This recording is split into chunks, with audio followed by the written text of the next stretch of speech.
Hello, team. Welcome to the Strong, Happy, Healthy, Loved podcast channel. I'm Carl, your host, and today we're going to be talking to Karati Metcalfe.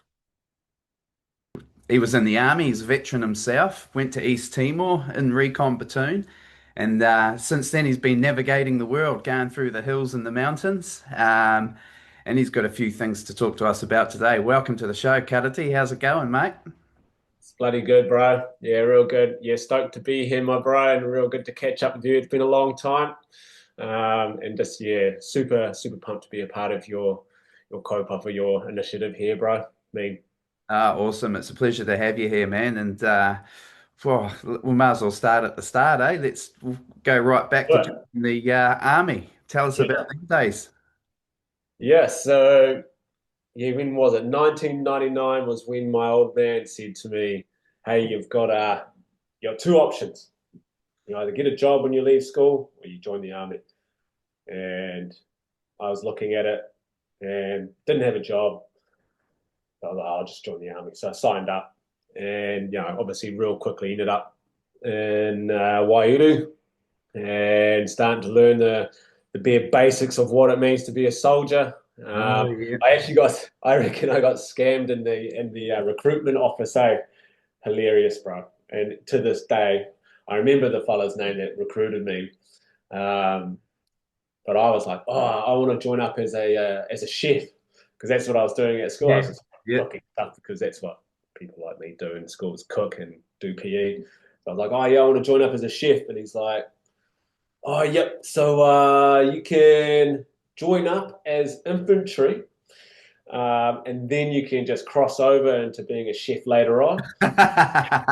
No, that's fun. Yeah. And, It's that yeah, easy, eh?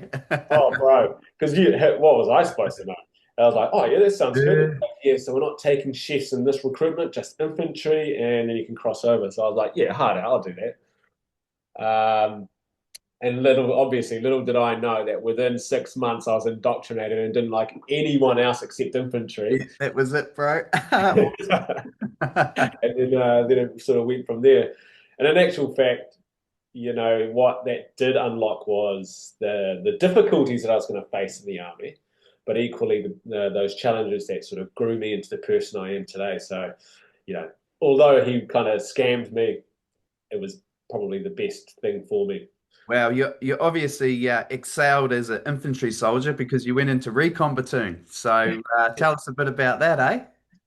Yeah, it was a bit of a journey, to be honest. Like um, moving through sort of those initial stages through the army, going from just a simple grunt, just running around and pulling triggers and all that.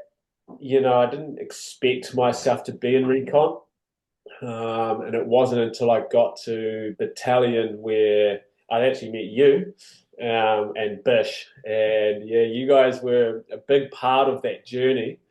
Really looked up to you and Bish and all those soldiers that came back from East Timor because you guys had just got back from BAT 2.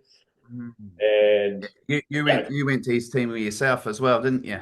yeah, and that following BAT 5. Oh, awesome.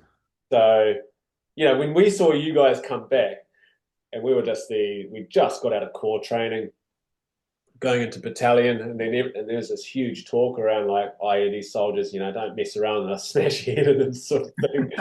And then you guys turn up, and yeah, there was some people that got a hiding, but you know, at the end of the day, when you guys came back, it was like, oh shit, that's cool. That's what I want to do. I want to get into recon Yeah, hard out. And nice. then And you done it. So what did you do in BAT 5? Tell us about that. yeah, BAT 5, yeah, loved it. Really enjoyed the tour of duty. Some really difficult moments, and but equally some extremely heartfelt and really close relationships. They got binded through that common cause of like, fuck, we're in this together, man. And Yeah. there's some hard shit that happens, and there's shit you see that normal people in the world don't see, and you're involved in different shit. And yeah, really, when we went to East Timor, Bish was just an exceptional leader for me. I thought he was great. Yeah, that's so cool because he was actually my section commander on Bat 2 when I was his lead scout when I went over there, Yeah, and true. like you done the same thing on Bat 5 and had the same section commander. Yeah, man. Yeah, and this really, he was no nonsense. He was like, let's get into this. And one scenario that I remember, man, and we were, I was on sentry at, I think it was JPE, somewhere, can't remember Up in now. Maple somewhere. Yeah, And I was on sentry and I could see a series of lights in the jungle through the night vision. And I was like, nah, no one should be out there. There's no one's supposed to be in there except us. And we know that no one should be in that yeah, area of operation. And so I go wake Bishop and I'm like, hey, have a look at this. He comes out and he's like, right, let's go down and check that out. And so obviously the chain of command occurs. He goes and sees Sarge. Sarge goes sees Turn Commander, and we're having this really quick meeting, and they're going to deploy us into this QRF situation. And right then it was the reality of what our job was. It was like there's an unknown group in our area, and we're going to go and check it out. And yeah, section commander, old Bish, was just on fire. yeah, And it was like, the our platoon commander, she was like, yeah, blue berets. Make sure you got your United Nations on. And as we jumped into the APCs and we're rolling out, we're just looking around at everyone and we're like, blue berets off, man. yeah, yeah, mate. So, Yeah, very, very tactical, eh? Well, like, yeah, yeah, if you don't know who you're walking into, what are you up to? Like yeah. those that could be anything. When it's on, it's on. That's awesome. And then you got back from Bat 5, and is that when you ended up in recon platoon after that? Tell us a bit about Yeah, that. Yeah, I guess Bish was always honing their lead scouts.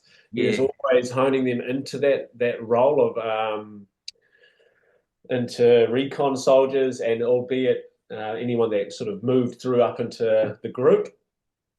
And he was always about it, and he'd always, if you did something wrong in the lead scout position, he would always be like, "No, you need to be doing it like this," and yeah, really, that helped the journey. So I spent 6 months with him there, but actually spent what 2 years with Bish in the end. oh wow, Um, yeah, and awesome. then yeah, got back, and the recon patrol procedures was coming up straight away, and I was straight into that. Yeah, really enjoyed that as well. That was my jam, and I liked that a lot. Yeah, awesome. And I'm just looking at some notes here. There's a story here I'm interested to hear about the Band 3 navigation assessment, sneaking up on the corporal and stealing some maps. Tell us about Right. yeah, That was yeah, that was a hilarious situation, and in actual fact, man, like, and with all honesty as well, my maths was real bad, and I could work out the magnetic variation, right? But it took me time, and for some reason, I'd always get scrambled on it. And even though it's a real simple mathematical equation, it just got me every time. But just you, man. I struggled with my maths big time as well. I think that, that was definitely one of those things that, if you weren't good at maths, that was a real whoa, but we have to know this. So it become real important real quick, eh? real important. Yeah, man. So what happens is we're standing there, we're doing this band three course, and it's our assessment, and everyone just bolts, and they're all off in a general direction, Yeah. and I'm like, I just start moving, man, with the general group, and all of a sudden I just find myself alone out there in this forest, and I'm trying to work it out. Now I've moved my start points. I'm like, oh shit, there's no way that I'm going to be able to piece this together. Like, how am I going to do this? And we've got X amount of time. And so I'm thinking of a plan. How do I pass this without actually having to use my mathematics or the maths? So what I decided to do was because I did a tracking course. I was like, I'm going to just walk until I cut some sign and work out the direction of travel. So I had Awesome. Yeah, good that, man. found that, and I was like, oh, that's the direction of travel. Shot that bearing on it and just took off. And then I'm going towards it, and I just spot a little bit of movement in the distance, and it was someone's jungle hat. Um, and what it was actually someone was lying down on the back, and what I saw was him go like this, like he was getting rid of a fly. So I sat there and I was like, oh, this dude's about to crash out. And so I sat and waited, snuck in, and he was fully crashed out. He had his maps on his chest and he was crashed. And I came in and I snuck those maps out, saw them, found my position. I was like, fuck. So I just took off, ran off. And to this day, bro, he doesn't even know who it was. To this Oh, day. awesome. That's what happens when you sleep Yeah. on Century 8. The Oh, enemy sneaks up he and was gets your dead. stuff. Yeah.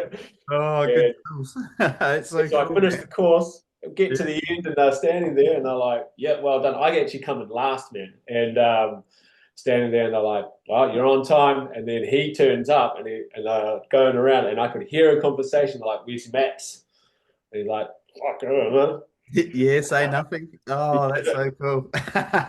Yeah, man, it was a Wow. memory for sure. Yeah, and when did you get out of the army, Karate, and how was life navigating? How was it navigating life when you got out? Yeah. Like, for me, Um, it was a wee bit, had its ups and downs. It was real difficult actually. So I'm curious to hear it from someone who's traveled a similar path to me as well. So let's hear your side of how life was outside of when you got out. Yeah, like I said, bro, it was hard. It was actually real hard. So yeah, I got out in 2004, start of 2004, or some part way through, and yeah, it was a hard reality check, bro. And sort of just to bring it into a bit of context as well. When I got back from East Timor, I actually went through a really huge bout of depression post Timor. Yeah.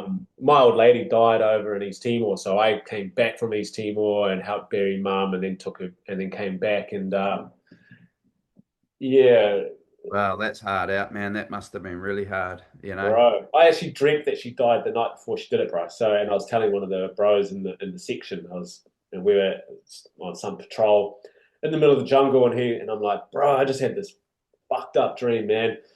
And he was like, I told him, and then that day, man, yeah, got the call over the radio. So Wow. And did you go out for that and then go back in deployment again? yeah, they gave Deployment. yeah, so they gave me 7 days to get home, um, bury mum, and then get back to East Timor to get on patrol. Well, that's hardcore, man. That's going to definitely, because you can't, there's no time to release any of that sort of stuff. So, of Yeah, course, man. that's going to, play out down the track. And yeah, wow. 100% it played out, and what ensued was probably a number of years of pretty hard times trying to deal with it. Went into an extremely dark hole and convinced myself that somebody um, had actually hurt my mother. I convinced myself to say, Wow. Yeah. I was like, how do I actually deal with that? And I was planning some pretty dark things. And it wasn't until I was on recon patrol procedures, bro, that one of the boys, McLaughlin, um, he's the younger of the boys. I know his older brother went off up north, but Yeah. we were sitting in there, bro, and I told him my plan. I was like, bro, I got a plan, and it's to take this person out, man. And he turned around to me, Brody, and his words have helped me ever since. And I always use it. Doesn't help anyone. And for me at the time, it was the right words at the right time in the right circumstance. And he here's my plan, which is brutal and you know nothing good about it at all. And he The goes, right people right, show up at the right time, bro. yeah, That's man, one thing at the moment. The right people show up at the right time, and if we listen to these things, they can change the course of direction dramatically. So, dramatically. wow. Yeah, so he just turned to me, bro, and he goes, and he said the most challenging thing is like, bro, your mum's dead, man. Fuck it. And even though that wouldn't help it wouldn't help anyone. But at the time, I Yeah, needed someone to state the reality, the fact is, and to move on and accept it. yeah, And bro, he just unlifted this weight on my shoulders that allowed me to continue and grow. And from that point on, I've just been using that when things got tough. It was be like, hey, just accept it and move on. Yeah, and then talking about right people showing up, you met Zoe, and then you ended up traveling Australia. Yeah, yeah, man. Yeah, hard out. So yeah, met Zoe during the army. And yeah, that was hard out. And she was there through that process of leaving the army. So obviously left the army.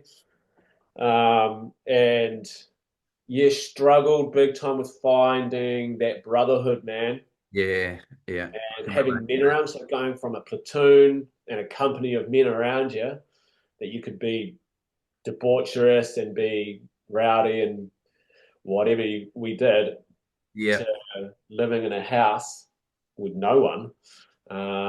In fact, we shifted into a house, and there was a couple of other civvies in there, and I did not get on with them, yeah. 100%. And I walked in there, Another story. Get the civvies after the army. yeah, bro, and I just could not deal with their messiness. And I'd get home from work, and I'd walk into these fellas' rooms, right, get your fucking asses out. I'd go in there, clean this fucking kitchen up. And I was just all over it, bro. And they were like, bro, fucking back off. And I just kicked them out, man. Yeah, Awesome. And you got a outdoor recreation certificate. What? yeah, Because yeah, got a I've been few things. following you on Facebook, man, and I've seen you riding and climbing in the hills and whitewater rafting and all sorts of Yeah. stuff. Like, what's all this stuff about? I guess that really goes back to that sort of like when I left the army, I was on that hunt for that brotherhood. I didn't even know it was what I was after, man. Like, Yeah, I didn't know what was missing. And I start going down that line of being in the outdoors. And I have this experience out there where I'm with this fellow called John Colbert, and he was ex-military, oh, yeah, yeah, and he we had this experience, and then I was like, oh yeah, that's what it is. It's that brotherhood, man. I need that fellow around, and from that I went into like pretty high risk situations. So it was brotherhood and risk, and I yeah. needed those to be together. And I was not getting it in a normal job, and I wasn't getting it with normal people, and I needed to be hitting hard things with risk with the bros. And so the outdoors has really created that scene for me. And yeah, obviously that's changed my life. And it's gone into, great, awesome things in my life and the places that I'm in at the moment, all because of outdoor education and how we can change people's lives out there using the outdoors, particularly young people. Yeah. So you have you do this for youth, or how's all that work? And Yeah. also, the guiding on glaciers, I want to hear about that as well. Yeah, man. Yeah, so that outdoor creation certificate that happened in end of 2005, I think it was, and I went there. Me and Zoe went there, and did it. And by the end of that first year, I'd got a job, and they were like, "We want you to guide on the glaciers." And me and this dude were like, I was like, Whereabouts is this? down in Franz Josef Glacier. Oh, wow, cool. Yeah, and it was at a time when the glacier was advancing, and it was pretty rowdy, lots of risky stuff, and um, a bunch of boys just going out having fun, getting on the gas, you know, doing whatever it is that we did before we'd go guiding. And Yeah, that was my sort of scene. I was like, yeah, that's what I want to do. High yeah, risk brotherhood on the piss. And that awesome. was sort of where it was at. Um, yeah, man. And that again sort of started paving the way for me forward. So, like guiding on glaciers, had some incredible experiences there, some really dodgy situations. Um, yeah, and then So tell us something, man. That sounds pretty cool. I want to hear like what sort of dodgy situations can happen on the glacier. yeah, so because the glacier was advancing at a meter a day, what that meant was is that there was lots of features on it, things that you'd call wormholes. seracs, crevasses, and flakes. And so a flake was a huge chunk of ice. Yeah. It could be small, but it could be huge. That was only just holding on to the glacier, and because of that, you'd go and release it and release this flake. Um, and this one particular day, I was out with a group of tourists, and I saw this flake. And getting flakes is one of these sort of cowboy moves that you do as a guide, and you're like, "Oh, I just got to clear that flake over there." And Yeah, is it like a show off type, like I'm oh the yeah, man yeah, type thing? yeah, Yeah. because the clients would be like, "Well, that looks hard out," and you'd run across and go see this big flake. You go, "Yeah, check this out." Ooh, And yeah. I chopped this little pad for my feet. It's only big enough for 2 feet. There's a massive hole that it's going to go into.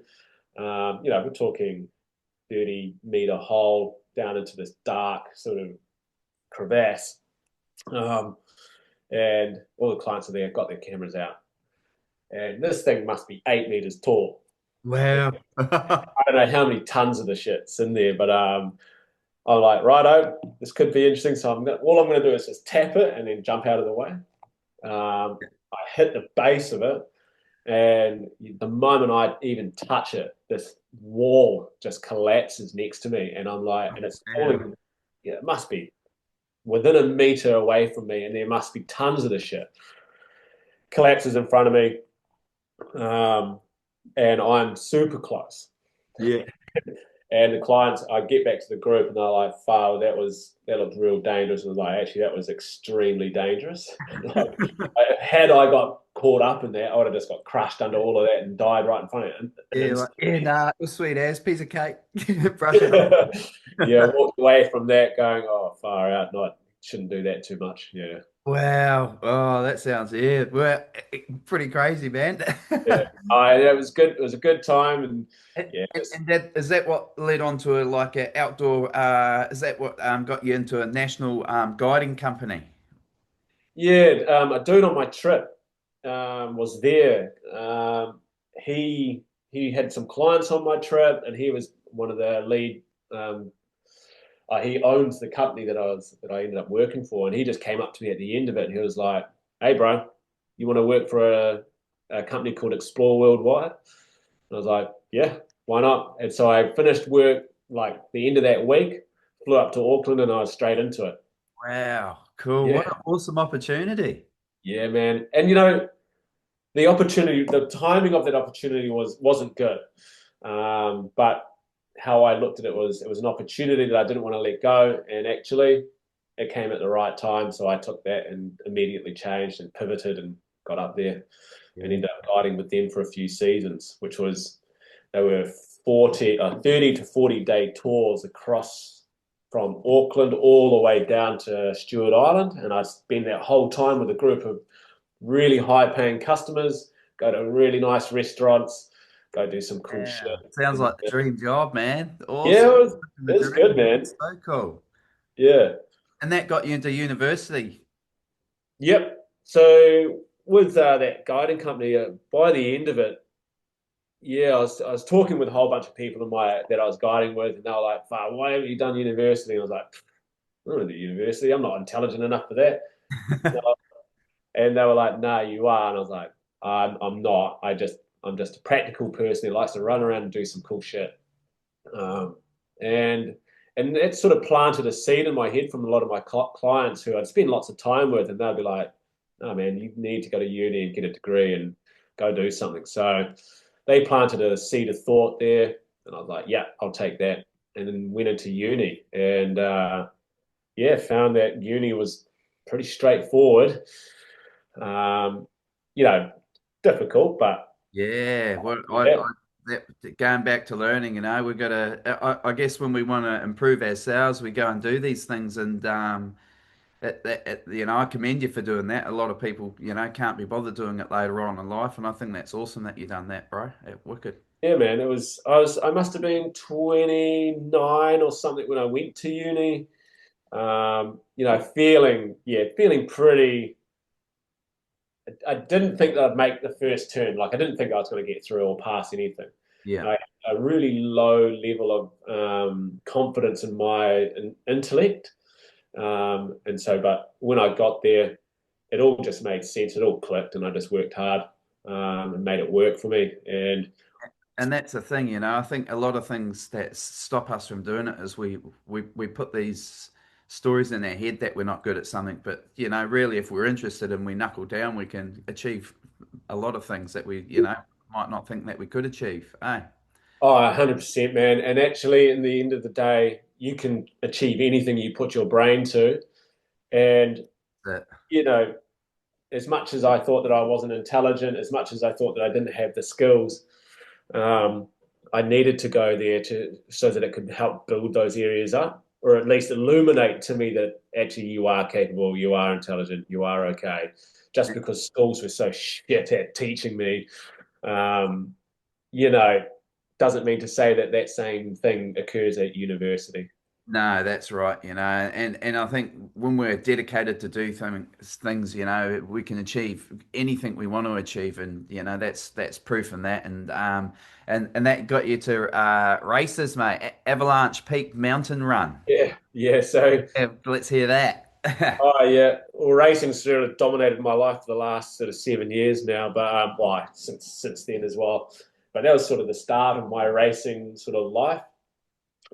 And before we go any further, like I'm not like full serious into it, but I just go hard, man, and I No, don't. you've always gone hard, so I don't. From what I've seen on following you, man, you're going hard all over the world. So it seems pretty serious to me. Yeah, yeah. But Avalanche Peak was my first ever race that I decided to go into, and I was at uni doing sports stuff, and uh, I'd had some old injuries that were sort of holding me back from doing other sort of traditional sports, and I needed to another sort of avenue to release that energy. So I started running, man, and running was sort of a natural thing for me. And I was out with uni one day, and they were like, "Oh yeah, let's go up this mountain here," and I was like, "Fuck, I'm gonna run that."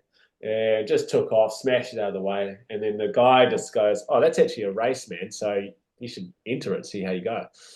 So I go into this race, and it's 40 k's or whatever it was over. Oh, that's a decent distance, man. Yeah, it was over a mountain, down this valley, and I run out. So I entered the first race, and I'm like 12th or something. And after that, I was like, that's Pretty. actually me with zero training, man. I'm just going out for a hoon. So following year, entered it again, came third, Oh, and good work. Wow. Yeah, pushing up the ranks already. Third. That's awesome. yeah, it might have been because the entries were pretty low on the elite athletes, but got in there, posted a good thing, and then just sort of kept fitness in the back of my mind. And then over the years, man, yeah, it's obviously escalated to what I'm doing now, which is fairly intense. Yeah, like mountaineering, Mount Alarm, with John and Colbert. Is that right? Yeah, he's just a bro, yeah, and I met that guy when I was at the when I did the outdoor recreation certificate in 2005 or six or whatever it was, and he was crazy, bro. He was a classic army fella, man. He was Yeah, cool. about, Yeah, all about getting on the piss, and he was all about it. So, yeah. and yeah, we decided to go climb this mountain and had the most terrifying experience of our life, man. And it was, yeah, really dangerous. It ended up, we decided to climb a couple of mountains in the winter time. And first mountain was Tapuwai or Uenuku, or people call it Tapi. Yeah. The other one was just across, the mountain peak was sort of similar altitude, called Mount Alarm. And we decided to go do Mount Alarm first. And we set off early hours of the morning, like it must have been like 2 in the morning, go smash up this valley.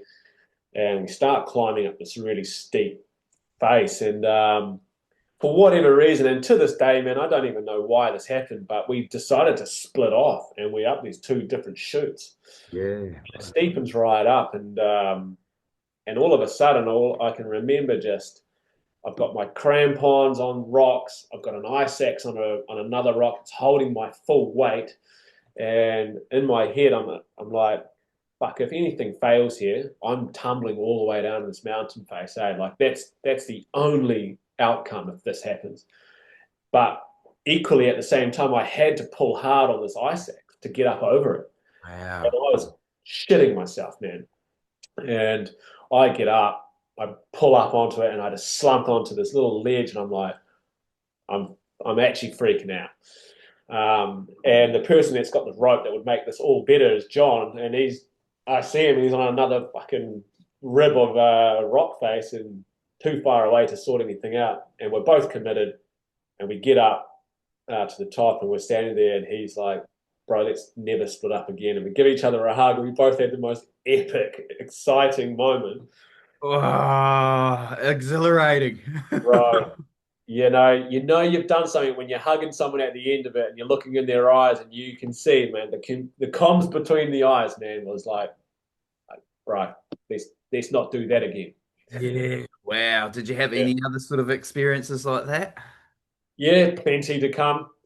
Yeah, yeah. So, in fact, that same trip. So that was only the start of that trip. So we ended up climbing the actual peak, and it was a vertical face. We were like chipping away at ice and getting onto the summit, and we get there, and we have to get back off the summit, and it's yeah, not easy at all. Have a pretty scary situation, but yeah, I mean, there's been lots of experiences in the outdoors, like with kayaking, with rock climbing. I've got a pretty good video footage of it, of this climb that we did called Steeple Peak, and that was 450 meters of vertical face Wow. deep in the mountains with an inexperienced climber as my belayer, and I'm like, "Fuck, can you belay?" And they're like, "Yeah, I can belay." "You fit?" "Yeah, I can. I'm fit." "All right, let's go." And we took off, man, and went and climbed this mountain, and ended up, bro. Like I was like, "I've got all of this. You just carry the gear. I'll do the climbing." And bro, it takes like 8 hours, and we get up to a point, and my belayer is like, "Bro, I'm I think we're going to die. We have to get off this mountain." And so I traverse out to this big ledge, and like we're full vertical stuff, man. And he's basically commanding me to abseil off the side of this mountain. So Wow. I'm looking at ways to protect this abseil, Yeah. and I get right to the edge, man. And we're clipped into the abseil. We're looking over the edge, and I'm like, "Yeah, I think that'll work. Yeah, no, fuck, I can see how this will work." Um, and then something in me, bro, goes, "Nah, just finish the climb." Yeah. And Yeah. I was like, "Push on Gotta through." listen to that sixth sense, man. Yeah, man. And I turn around to the bro, and I'm like, "Nah, fuck it, man. Let's do this. Let's hurry up because we're running out of daylight. And if we're caught out up here at night, yeah, we'll be spending the night up here." And he didn't want to, but I was like, "Nah, fuck it. I'm comfortable with climbing, but I don't know what's down there, and I could be abseiling into anything." Yeah. So I took off, finished the climb, and my belayers, yeah, upset to say the least. And so push on through, get to the summit, and as we walking back around the mountain back to our campsite, we look up at where we were going to abseil off, and yeah, that would have been a disaster. And my sixth sense paid off, man. And I was like, I'm so fucking glad that I made that call and was assertive and direct and just hit it. Yeah. Um, The universe, if you got to follow those signs, man, yeah, they man. save your life sometimes, eh? That's pretty cool. All of that stuff led on to you teaching outdoor education.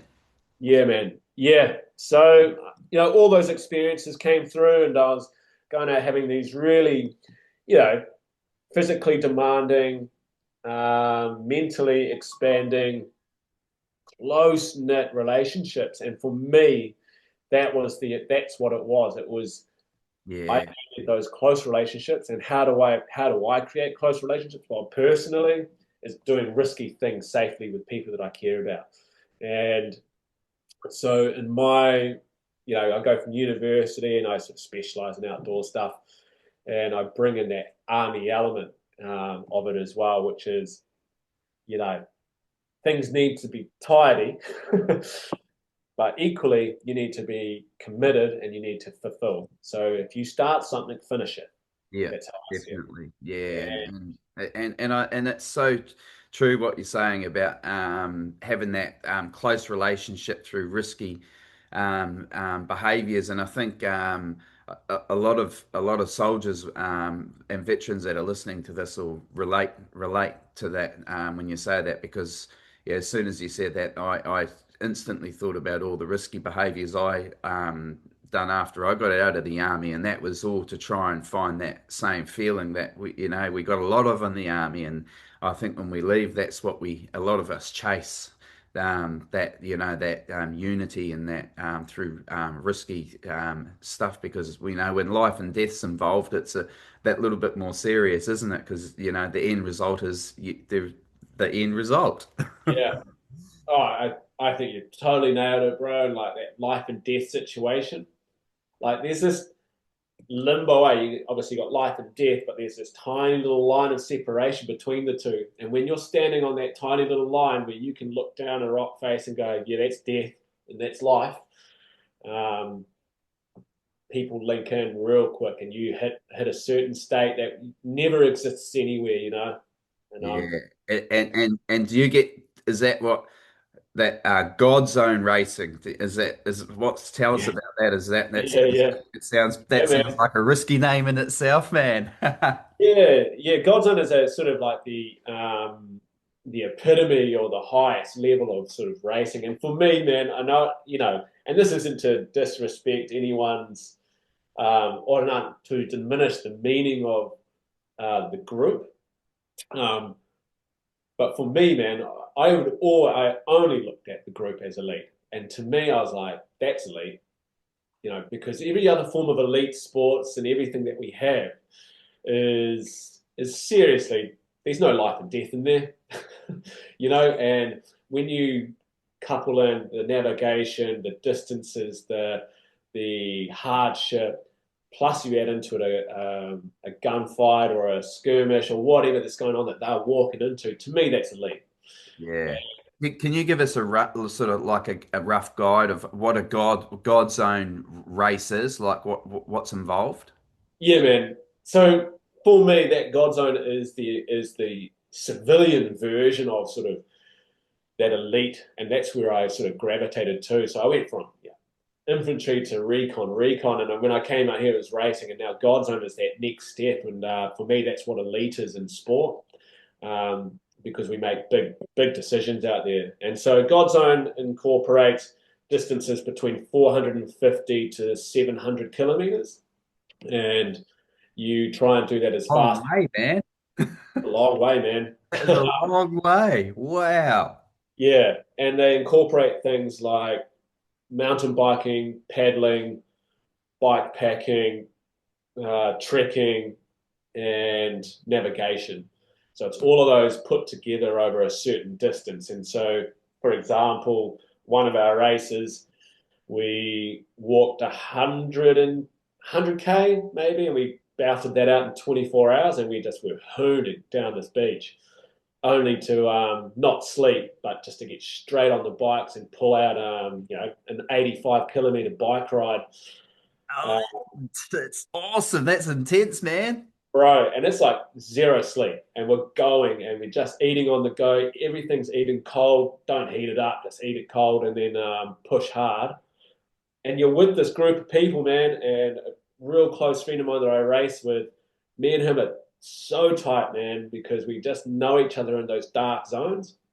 Um, you know, and it with the God's Own races, they can last up to 100 hours.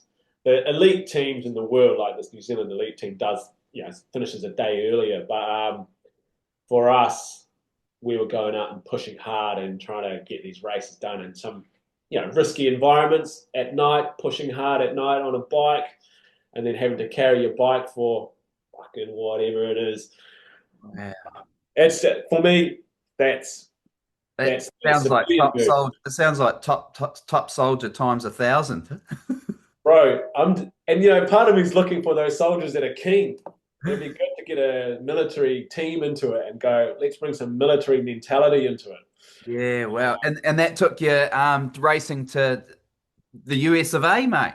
Yeah, that was last year. So Wow. yeah, did God's own and sort of started getting I suppose, recognition for some of the stuff that I was doing. And I never look at myself and go, "Oh, yeah, I'm the business or whatever," because there's always someone better and stronger. And so, but yeah, team we came second in a world champ race, and my team, and then someone came up to me and was like, "Hey, bro, do you want to come to America next year? It'd be good to have you in our team." I was like, "Yep, I'll go." And we go to America's toughest race. So there's this race called Expedition Oregon, and I think it was 500k, 600k maybe. And we go over there, bro. 500 or 600 kilometers. It's like it sounds like you're just saying it's a five, round the block. That's Yeah, well, miles. get into that point where you're like, a long race now is 1,000 k's, and 500 or 600 k's you can, maybe 450 to 500 k's you can do in 80 hours and get that done pretty quick. And anyway, but Expedition Oregon, we went there with the team. We went over as sort of, a pretty good team, mid-pack New Zealand team, going to America, and we turn up and we're at the start line, and it's like 38 degrees, man, and it's fucking stinking hot. And starting at 6 p.m. and we're straight into the first leg is a 150k bike ride through the mountains, and we're straight into it, straight up this seriously steep mountain, and bike through the night. As the race progresses, we end up realizing, oh shit, we're like in fifth or fourth place, and you don't know your positioning, so you're just out there just going hard, and we end up in That's a this. lot. That is a long time to have mental toughness, especially Yeah, not knowing what position you are. That's a long, long time to, yeah, and not even knowing what the other team's doing or thinking. That's mental resilience right there, man. That's 80 yeah, hours worth of it. yeah. And you get into these zones and you're like, far out. So you're in this position. You're like, okay, we've got to the next leg. Okay, how long is it? Oh, it's another 90k bike ride. Right, shit. But this time we're carrying everything, and so we have our packs full with our rafts, with our trekking gear, with our paddling kit. It's either on your bike or on your back, and you got 90k's of it, and it's hard after pulling a full, another 350k's just before that. Anyway, so we get to this part of the race, and it's a navigation race. So you finish all this other stuff, and you end up in this 24-hour navigation circuit, and it's there that's where the crux is. That's where you could lose it, because if you get your nav wrong, someone just passes you, and you won't even know they've passed you. Like, no one knows where anyone is in this giant forest. And Wow. we're out there with the team and the two navigators. They're exceptional navigators, and we're just bowling around, and we ace this course, man, and it's like perfection. And we overtake a couple of teams, and now we're in third. So we didn't know we'd pass them, but we're out there, and we're like, let's grab an hour's sleep. So we grab an hour's sleep, and we're sleeping right next to all this bear shit in the middle of nowhere. No bear spray, no nothing. Just get down. Crazy, man. Yeah, and one of our teammates, because you have to have a female in your team, bro. You can't just have all men. So we've Yep. got this female athlete. She's exceptional, Oh man, there'll be some fit chicks. Oh, bro. that, So strong, bro. Yeah, dude. Sometimes they make you feel pretty humble, man. yeah, yeah. Uh, but That's she ends up saying stuff like, "Oh, what about the beers?" And we're like, "I'm too tired to care about that. I'll deal with the beer when it turns up." And we just like lie down, get up an hour later and get into it. But came third, man.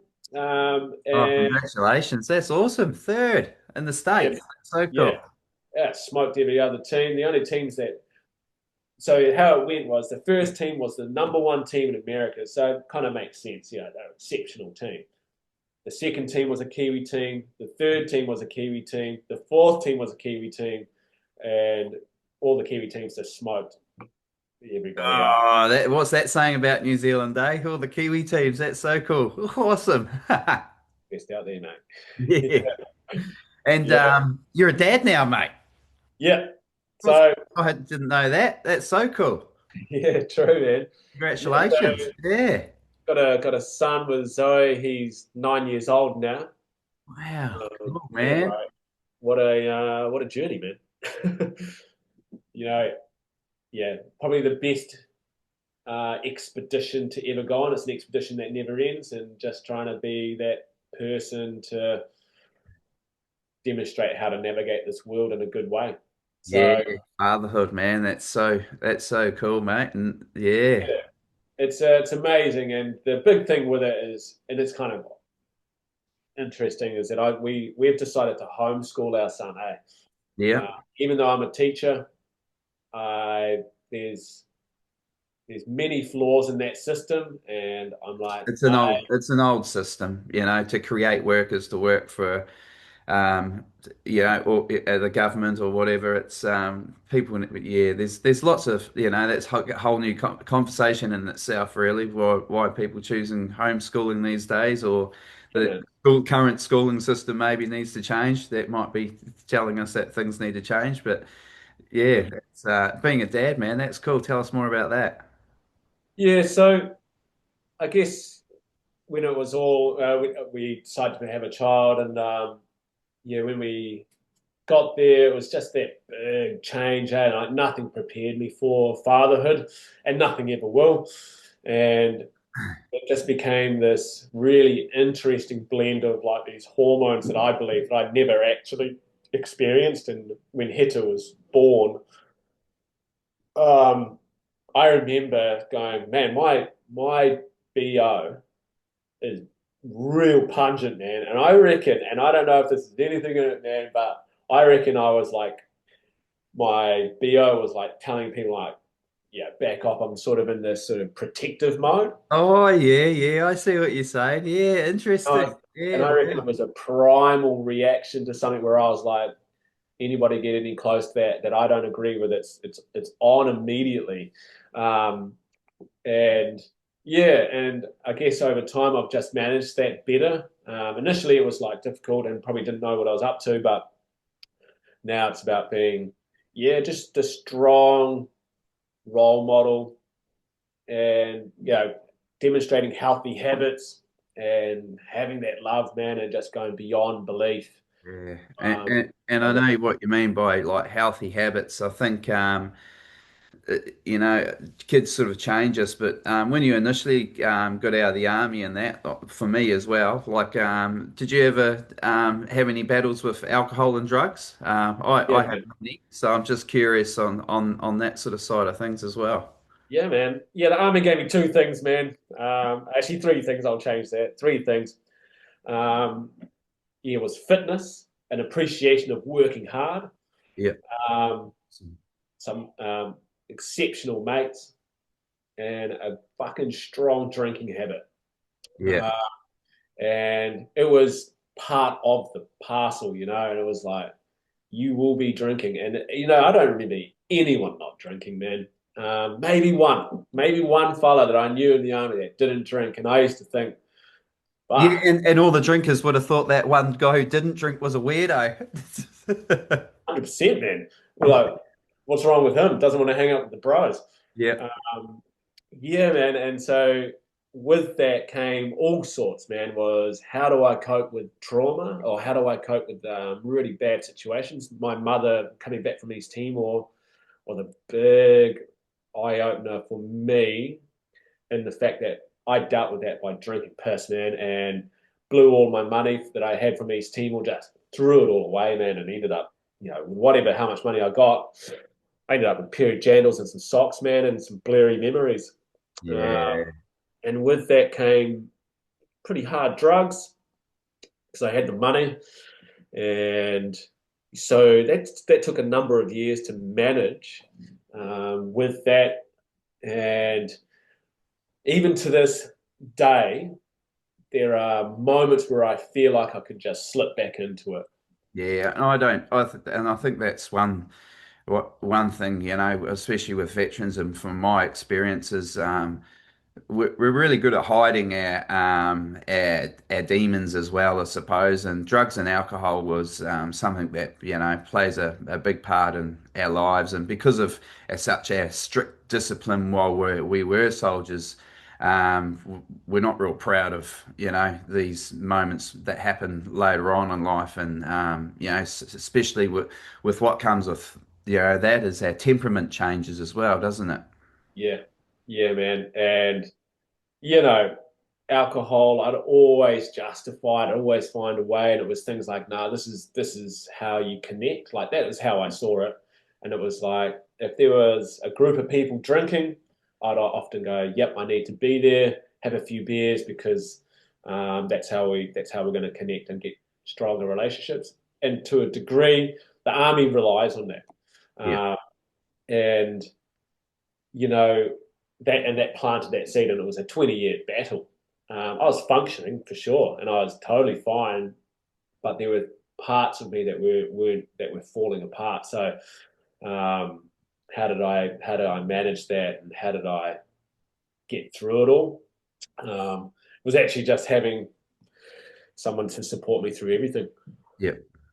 Like it was never, it seems like with all this list of stuff that I've got, they're all really good high points, but and amongst that is this sort of those really low points where I struggled with, I guess, identity after the army, who I was, who were my real friends, who are my comrades, who are my demons, and who's triggering me to do certain things. Um, but yeah, managing that is step number one. Yeah. And And I think finding a sense of purpose, I think that's the biggest thing we really look for when we get out is what's our purpose? And I suppose for me, drinking was I would drink because I'd be like it would remind me of all the times I was drinking with all my brothers. So it was, every time I was drinking, I was sort of going back to the past, and then that turned into a habit, and I would drink to because I was anxious to go and hang out with people, so I would drink, and then and the result of that would be depression. The next day, yeah, oh, what did I say? What did I do? And it turns into this bit of a revolving circle until something bad happens, or we lose our temper, or something like that, and then things change. And I suppose that's about changing it for the future of the kids. And what are your thoughts on that, man? yeah, man. So I guess looking at my life from sort of childhood through to work, through to everything, there was this. I remember my childhood being violent, um, and it was encouraged, and that's because of what I was seeing at home. Typical '80s household, old man works and gets pissed up, sort of thing, and so saw that. But with that came sort of that demonstration of how not to manage my anger, and anger was how I could dominate space when I was young, and that was by fighting. Leading into that, going through into my army years, that helped manage that a bit. They call it controlled aggression in the army, don't they? Yeah, yeah, and it just opened that door again.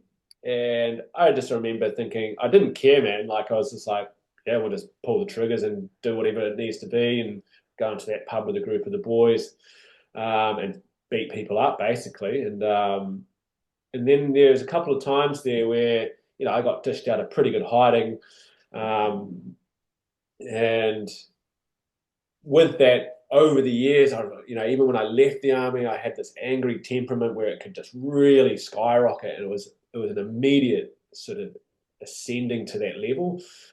Um, but one of the big things that I worked on was accepting all that shit that happened in my life, because I would always go back and go, oh yeah, fuck, it's because the old man. Um, but actually, Acceptance, that's huge. I'm glad you brought that up. And I think for ex-soldiers and stuff like that, there's got to come to a point where we just, you know, have this acceptance moment where we're like, oh wow, things have to change, and it starts with me. yeah, man. And that started things like accepting the fact that I saw what I did when I was a child, accepting the fact that I killed that cat, accepting the fact that I did all these really bad things that I hid away. And what I did for a number of years, man, it must have been 2 to 3 years, man. And I sat there, and any time an old memory came up that was really negative, I would say to myself, I accept you, move on. And I had to accept it because there were some things that I definitely wasn't proud of. These things that I definitely didn't think I was capable of, but accepting it was one big pathway for me. And the biggest part of accepting or overcoming it was when I said to my son, "Hey, put your hand out." Now I don't get angry at my son. We have in-depth conversations because that's my way of dealing with it. But one day, as a test, I said, "I'll put your hand out," and he puts his hand out, and he looks at me and he's like, "Why?" And for me, that was the change of an intergenerational trauma where in my household, you put that hand out, you're getting a whack. Now, I'd never hit my son. And I looked at that and I was like, that as much as that's protecting him, that was just a big change and shift in psyche for myself and for my family. And that's what I wanted to show was that a healthy way to deal with shitty behavior. Changing the narrative for your son. I like that. And it's, I, trying to do something different so we're not carrying on in those same loops, I suppose, eh? Hard out, man. Yeah, big time. And that was a huge moment for me. Insignificant to many people. It would never have happened. They would never see it. But for me, I was like, yeah, that's success. Yeah, it's a big changing moment right there. Yeah, good on you. I want to commend you for that, man. And where do you see yourself going into the future from Yeah, I think I'm coming to the end of my teaching time. I love teaching, but like I mentioned before, I don't agree with the system. I think it's fraught with all sorts of issues, and I think we need to actually look at our kids and be responsive to their emotions. Um, there's lots of reasons why, but one of them is the world has changed. From now on, it's 100% changed. We don't know what 5 years is going to look like. Mm. Fuck, I don't even know what next year is going to look like. So I see that as a big part of it. Another element is just looking at that next step in my development in terms of where do I see myself when I'm 60? Because, bro, we're getting up there in age now, bro. It's only 50. Yeah. Whatever. And I'm looking at that going, okay, now how do I prepare myself when I'm 60 and my body's sore and I can't just do the shit that I'm doing now? And so at the moment, I'm planting myself into boards of organizations and getting into that space so that when I'm 60, I'll be really well conversant in it and I can then just go into those sorts of jobs. Yeah, potentially looking at, you know, being sort of inspired by you as well. Just having this idea to help people have a healthier lifestyle, and it's just watching you do this, bro. When I saw it all take off, I was like, the man, yeah, that's cool. And so straight into it, and I support you for Yeah, it. thanks, man. I appreciate the feedback and the support as well. And I really appreciate you coming on season 2, episode 1 of the podcast. So, and, Yeah, and and that was a awesome story. Like you covered everything. There's a lot of subjects there that we can make subjects out of subjects. That was so cool, and I really enjoyed the um, talk with you. And thanks heaps for coming on the show. And I'll be putting all your pictures up and stuff like that. yeah, So yeah, have a look at that yeah. if you're out it as well. And just to the audience out there. Don't forget to like, follow, share, subscribe to the channel, and thanks for coming on, Karati. Awesome. No, all good, my brother. And as always, just always there for you, my bro. Support you, and yeah, you've had a big part of my life, and really appreciate you and everything that you've done. Thanks, man. Awesome. Thanks heaps, mate.